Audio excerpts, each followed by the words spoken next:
थोड़ा सा डिस्कशन करेंगे, थोड़े से परतों को खोलेंगे कॉन्स्टिपेशन के बारे में थोड़ा सा, क्योंकि ये एक ऐसा टॉपिक है जो मुझे नहीं लगता कोई ऐसा घर भारत के अंदर हो, इवन पूरे दुनिया के अंदर हो, जिसके घर में कॉन्स्टिपेशन का इशू नहीं हो।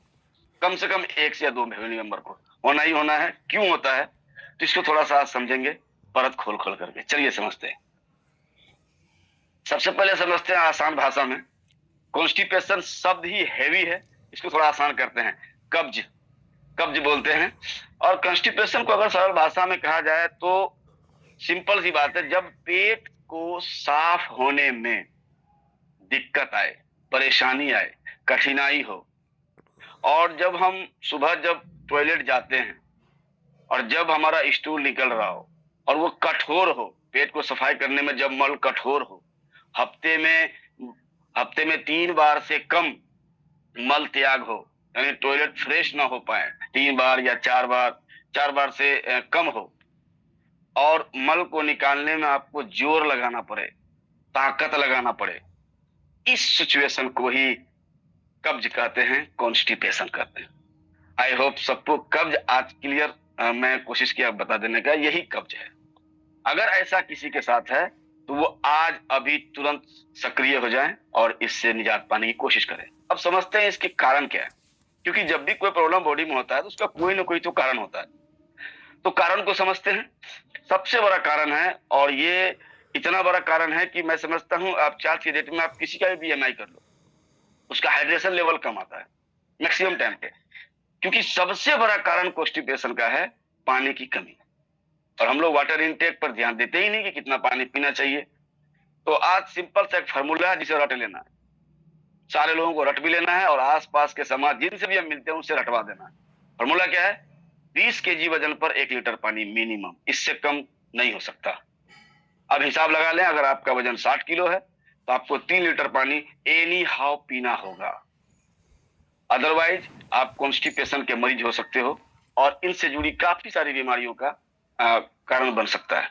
तो आपको पानी की कमी पूरी करनी पड़ेगी हर हालत में। 80 किलो अगर वजन है तो 4 लीटर, 100 किलो भी है तो 5 लीटर, वजन के हिसाब से। ये नहीं कि सारे लोग 3 लीटर ही पियेंगे, ऐसा नहीं है। और सबसे बड़ा प्रॉब्लम इस केस में, पानी के केस में, मैंने जहां तक फील किया है, सॉरी अगर किसी को बुरा लगे तो बुरा मान लीजिएगा, दिक्कत नहीं है, महिलाओं में पानी की कमी बहुत ज्यादा पाई जाती है।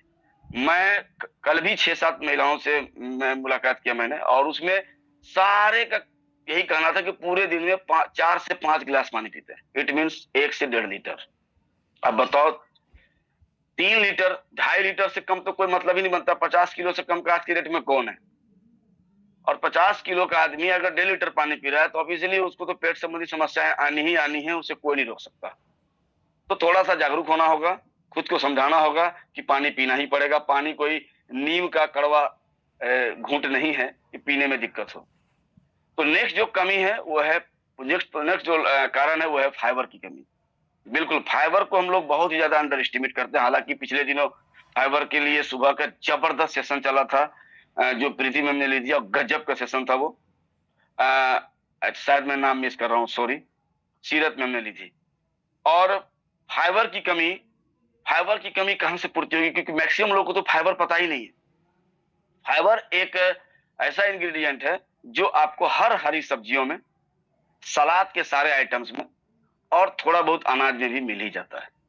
तो अगर आप ज्यादा से ज्यादा सब्जियों का सेवन करते हैं, सलाद को अपने खाने में इंटेक करते हैं, जब भी आप खाना खाने के लिए बैठो तो हम लोग खाना खाने से आधे घंटे पहले, पौने घंटा पहले, 40 मिनट पहले अगर हम रोज 300 ग्राम सलाद की आदत डाल लें, दिन में कम से कम एक बार भी, और 300 ग्राम सलाद मतलब लगभग 10 ग्राम फाइबर चला जाता है बॉडी के अंदर, तो आपको इस समस्या से कम निजात पाने में आसानी होगी।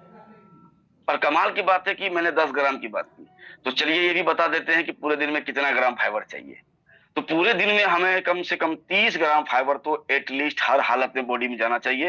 हालांकि एडल्ट में 35 ग्राम होना चाहिए, लेकिन अगर 30 ग्राम भी आप कर पा रहे हो तो बहुत बेहतरीन। लेकिन हम लोग कितना कर पाते हैं? 10 से 15 ग्राम होते होते हमारा पूरा दिन खत्म हो जाता है, क्योंकि हमारे खाने में वो होता ही नहीं। क्योंकि हम खाते क्या है? Junk food, sedentary life style, बैठे बैठे सब कुछ तैयार चाहिए।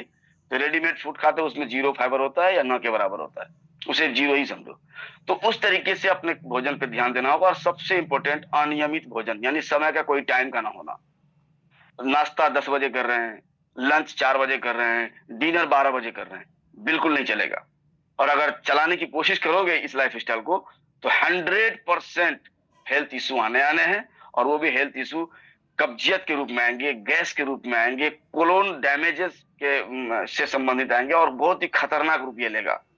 लॉन्ग टर्म में पता चलता है, इसलिए हमें थोड़ा सा हम लोग इसको साइड करके चलते हैं, क्योंकि ये तुरंत असर नहीं दिखा, ये लॉन्ग टर्म में दिखाना है। 2 साल, 5 साल, 10 साल बाद आपको जब ये असर दिखाएगा, तब तक आपका बॉडी बहुत सारे डैमेज प्रक्रिया से गुजर चुके होंगे और बहुत पेन होगा उस समय। तो ध्यान रखना पड़ेगा, प्रॉपर टाइमिंग से आप भोजन लें। रात का खाना किसी भी कीमत पर लेट ना करें, चाहे आप कहीं भी हो। नेक्स्ट, गतिविधि का ना होना। दोस्त, इस पॉइंट के लिए और जितने भी पॉइंट मैंने अभी तक डिस्कस किया, सारे के लिए मॉर्निंग मीटिंग सबसे बेस्ट जगह है। अगर आप मॉर्निंग मीटिंग में पार्टिसिपेट करते हो, 1 महीना पार्टिसिपेट करके देख लो, ये सारी कमियां ऑटोमेटिक दूर हो जाएगी। कोई समझाने नहीं आएगा, ऑटोमेटिक आप समझ जाओगे। और गतिविधि की जहां तक बात है भाई साहब, आधे घंटे की गतिविधि होती है, और कोई भी बंदा अकेला नहीं कर सकता। मैंने भी बहुत कोशिश किया था अकेला करने का, 5 दिन 10 दिन में हवा निकल जाती है। लेकिन यहाँ एक कम्युनिटी के साथ आया और महीनों से किया जा रहा हूँ, और मजा आता है। इसके बिना तो ऐसा लगता है जैसे जगह ही नहीं। ये एक हेल्दी हैबिट क्रिएट होना बहुत जरूरी है। और बैठे रहने वाली जीवन शैली, कोई जॉब कर रहा है, बैठा हुआ 4 4 घंटे, भाई साहब बर्बाद हो जाओगे। और बॉडी बॉडी के साथ बदतमीजी बिल्कुल नहीं। और उसके बाद अगला है स्ट्रेस। जब आपका मस्तिष्क टेंशन में जाएगा और उसकी कनेक्शन आंतों से टूटेगा, कम्युनिकेशन वीक होगा, तो ये समस्याएं आएंगी। और दवाइयां, आज के डेट में जो मेडिसिन है, एंटी एंटी एंटी डिप्रेसेंट जो दवा सब आती है, आयरन होते हैं मार्केट के, कैल्शियम होते हैं, और बहुत सारे ऐसे एंटीबायोटिक्स, एंटी इंफ्लामेशन, बहुत सारे ऐसे दवाई आती हैं। उनका जो ऑक्सीडेटिव स्ट्रेस जो बॉडी को झेलना पड़ता है, वो एक बहुत बड़ा कारण इसमें अदा करता है। अब देखते हो, डॉक्टर चाहे कोई भी बीमारी कर ले, कोई भी बीमारी कर ले, उसे कोई बीमारी हो, उसे 2 4 तो गैस की गोली थमा ही देना। और ये बड़ा खतरनाक है। और अधिक मात्रा में चाय और कॉफी का सेवन करना। मैं देखता हूं 5 5 चाय, 7 7 चाय पूरे दिन में निपटा देते हैं हम लोग। चाय तो पीना ही नहीं। चाय के बारे में भी मैं अगली मीटिंग, अगली जो मेरा समय आने वाला है, उस दिन मैं चाय के बारे में बताऊंगा कि कितना खतरनाक हो सकता है चाय। शरीर को डिहाइड्रेट करती है, आपके शरीर से पानी को खत्म करती है। आप 3 लीटर पी रहे हो, 1 लीटर गायब हो गया, भाई 2 ही लीटर बचा। तो ये दिक्कतें आती है। और हार्मोनल डिसऑर्डर, ये भी एक बहुत बड़ा कारण है। हार्मोनल डिसऑर्डर में सबसे बड़ा कारण आपको थायराइड, पीसीओएस, गर्भावस्था में समस्या, और जेंट्स में भी बहुत सारे ऐसे टेस्टोस्टेरोन का लो होना, ये सारी समस्याएं भी आपको कब्ज की तरफ लेके जाता है। और आंतों में बैक्टीरिया का असंतुलन होना, ये भी बहुत इंपॉर्टेंट है। आपका गट फ्लोरा जब खराब होगा, जब आंतों में गुड बैक्टीरिया नहीं होगा और बैड बैक्टीरिया की संख्या बढ़ जाएगी। अच्छा, मैं एक बड़ा इंपॉर्टेंट बात बताना चाहता हूँ 1 सेकंड में। आपको पता है, हमारे पेट के लिए, हम जिस तरह से हम लोग कभी अच्छा भोजन मिल जाए तो हम लोग पार्टी करते हैं, खुशी मनाते हैं। तो बैड बैक्टीरिया का खाना क्या है भाई साहब? जब भी हम लोग जंक फूड, शुगर, ये सारी चीज जब हमारे बॉडी के अंदर जाता है, तो बैड बैक्टीरिया पार्टी करते हैं कि भाई आ गया, हमारा एनर्जी बूस्टर आ गया। और वो बैड बैक्टीरिया मल्टीप्लाई करता है लाखों करोड़ों की संख्या में, और हमारे पेट की बैंड बजा कर रख देता है, हमारे कोलोन की बैंड बजा देता है, हमारे डाइजेस्टिव सिस्टम की बैंड बजा देता है। तो ऐसी चीजें हमारे मुख के अंदर बिल्कुल नहीं जानी चाहिए। हमें यहाँ पे कंट्रोल दिखाना पड़ेगा, एक सिस्टम क्रिएट करना पड़ेगा, एक डिसिप्लिन क्रिएट करना पड़ेगा। ऐसी चीजों से बचना होगा। गुड बैक्टीरिया से हेल्दी खाना पहुंचाना होगा। सुबह सुबह थोड़ा सा दही का सेवन करें नाश्ते के साथ, गुड बैक्टीरिया पार्टी करेगा, बैड बैक्टीरिया मातम मनाएगा कि दुश्मन आ गया मेरा। तो ये बहुत जरूरी है। और कभी भी दही में, नोट कर लें, कभी भी दही के साथ, कर्ड के साथ, न चीनी और न नमक, कुछ भी ऐड नहीं करना। वो जैसा एज इट इज वैसे ही लेना, क्योंकि कुछ भी अगर आप ऐड करते हो, आप कहीं ना कहीं बैड बैक्टीरिया के लिए आप माहौल को खुशगवार करने की कोशिश कर रहे हो। तो please don't waste good bacteria. और इसके लक्षण की अगर मैं बात करूं, तो रोज पेट का साफ ना होना, मल का कठोर होना, गैस होना, एसिडिटी होना, पेट में दर्द होना, भूख का कम होना। ध्यान देने वाली बात है, अगर आपका भूख कम हो रहा है, आपको समय से भूख नहीं लग रही, तो भाई आप दरवाजे पे खड़े हो या घुस चुके हो, आपको पता ही नहीं।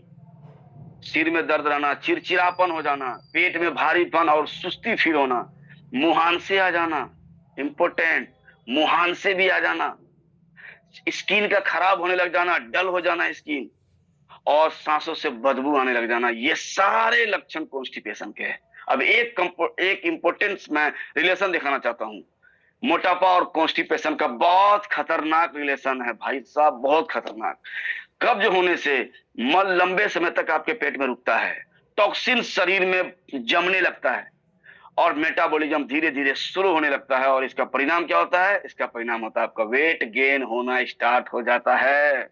और अगर आप वेट लॉस की जर्नी में हो तो वो भी बहुत स्लोली स्लोली वेट लॉस होगा और आपको लगेगा कि 3 महीने में 5 ही किलो लूज हुआ, 1 महीना में 1 किलो भी लूज नहीं हुआ। क्यों नहीं हुआ? क्योंकि आपके शरीर के अंदर जो टॉक्सिन है वो जम चुके हैं कोलोन के अंदर, उसे सफाई की जरूरत है। कैसे सफाई होगी वो भी मैं आगे बताऊंगा। और मोटापा बढ़ने से गतिविधि आपकी कम होती है, आप चलने फिरने में थोड़ा सुस्ती बरतते हैं और पेट अधिक से अधिक खराब होने लगता है और कब्ज को बढ़ाता है। यानी ये दोनों एक दूसरे को डिस्टर्ब करते हैं और रहते बड़ा प्रेम से हैं। तो इस प्रेम को हमें तोड़ना है। और कौन सी पोषक तत्व है जो इसके लिए जिम्मेवार है? सबसे इंपॉर्टेंट फाइबर की कमी होना। फाइबर की कमी होने से मल का कठोर होगा और मल की मात्रा कम होगी, यानी कुछ पोर्शन अंदर रह जाएगा जो जमने के बाद आपके कोलोन को डैमेज करेगा। नेक्स्ट, पानी की कमी होना, इलेक्ट्रोलाइट बैलेंस का खराब हो जाना, जो आंत में लुब्रिकेशन को कम करता है, यानी आंत में लचीलेपन को। आंत हमारा इस तरीके के शेप में है, वो इस तरह से सिकुड़ता रहता है। अगर उसके अंदर पानी की कमी हुई, डिहाइड्रेशन हुआ, तो वो ढंग से सिकुड़ नहीं पाएंगे, वो मूवमेंट नहीं कर पाएंगे, तो दिक्कतें आएंगी। मैग्नीशियम की कमी होना, अगर मैग्नीशियम की कमी होगी तो आंत की मांसपेशियां कमजोर हो जाएंगी। प्रोबायोटिक, गुड बैक्टीरिया बहुत जरूरी है इसके लिए। विटामिन सी आंतों की मूवमेंट को धीमा करता है अगर ये कम हुआ तो। और विटामिन बी कॉम्प्लेक्स पूरा डाइजेस्टिव सिस्टम को ही कमजोर कर देता है अगर ये कम हुआ तो। अब इसके लिए हम क्या करें? तो मैंने पहले भी साथ साथ सोल्यूशन भी बताते चला है और कोशिश कर, अब मैं बताता हूं इसके लिए सप्लीमेंट क्या होंगे। कोलोन की सफाई टॉक्सक्लीन 2 सुबह 2 शाम गर्म पानी के साथ जबरदस्त रिजल्ट देगा आपको। 1 महीने के अंदर में आपको ये बता देगा कि क्यों जरूरत है पेट की सफाई। उसके बाद प्रोबायोटिक्स, हमारा जो कंबायोटिक्स है, one of the best product आपके गुड बैक्टीरिया की संख्या को मल्टीप्लाई करने में, और बैड बैक्टीरिया के लिए तो ये मातम से कम भी नहीं। आप शुरू करके देख सकते हो। लीवर हेल्थ बहुत जरूरी है, साल में कम से कम 4 महीने लीवर हेल्थ, 4 महीने टॉक्सक्लीन, 4 महीने कंबायोटिक्स अगर आपने लिया और 3 डब्बे कम से कम गैनोडर्मा, तो याद रखना आपका जो पेट का सिस्टम है वो इतना खतरनाक होगा कि आप कुछ भी खा लो बचने वाला नहीं, वो समाप्त हो जाएगा। और साथ ही साथ मैग्नीशियम, मैग्नीशियम के लिए मैं क्या बताऊं, सीएमडी से अच्छा इस धरती पे कुछ हो सकता है भला? कुछ भी नहीं हो सकता। मानव के लिए वरदान है भाई साहब, वरदान।